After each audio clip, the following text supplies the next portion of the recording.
Hello, my name is Wayne Perry, the TV Carpenter. Thank you for watching the Daily DIY. Today I'll be showing you how to remove your radiator, how to disconnect it and take it off the wall. Sometimes you need to do this if it's damaged and you need to isolate it to stop it from leaking, or like in this video, you just want to get behind it so you can paint or wallpaper.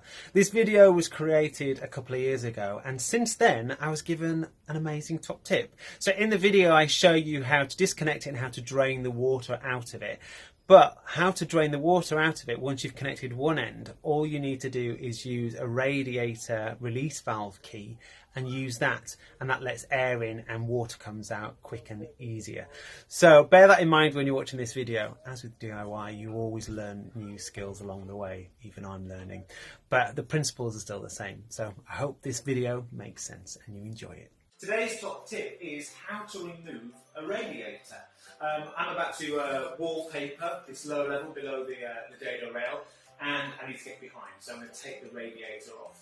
It's a really simple, easy job to do. Don't be afraid of it. I've done another video about how to drain and remove the air pressure, how to bleed a radiator, sorry. And if you have a look at that, that gives you a little bit more information about how a radiator works, but I'll show you how to disconnect this radiator.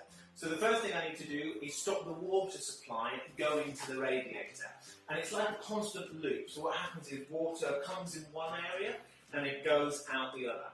So what we need to do is take off these little plastic caps here, take that off. I've turned off the water at that side, so I've done exactly the same on the other side. And there's a little valve on the top.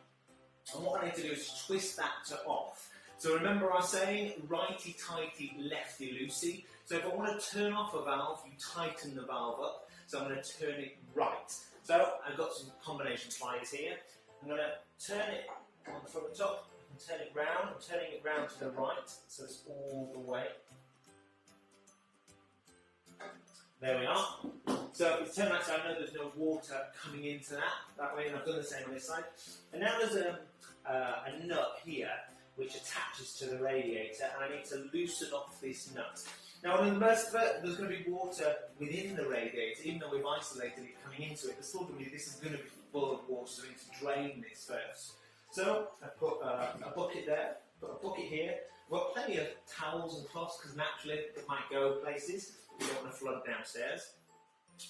I'm going to put my adjustable spanner onto here.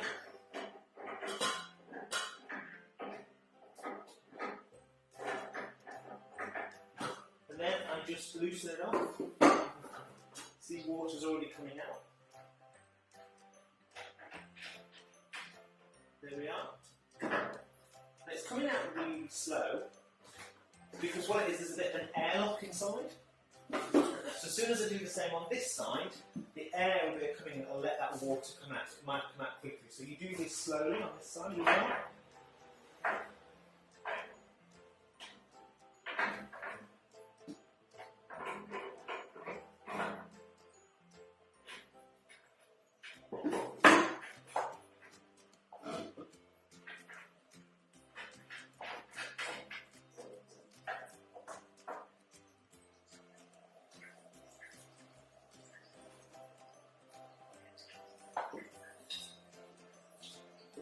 You see it's coming out a bit quicker? And I'm just creating a cup here to collect the water so it doesn't go downstairs. And I've put a towel here as well to help you down.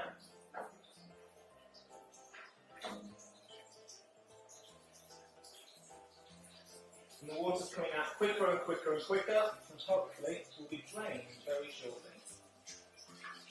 And what you can do now is this radiator is only hooked on, so it's not bracketed on. I could lift the whole radiator up and tip the water out. So that's what I'm going to do. So, do it here. Get that there. Lift it up.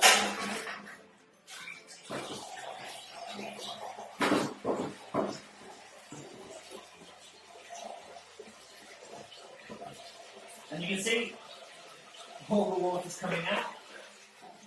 And that's getting full there.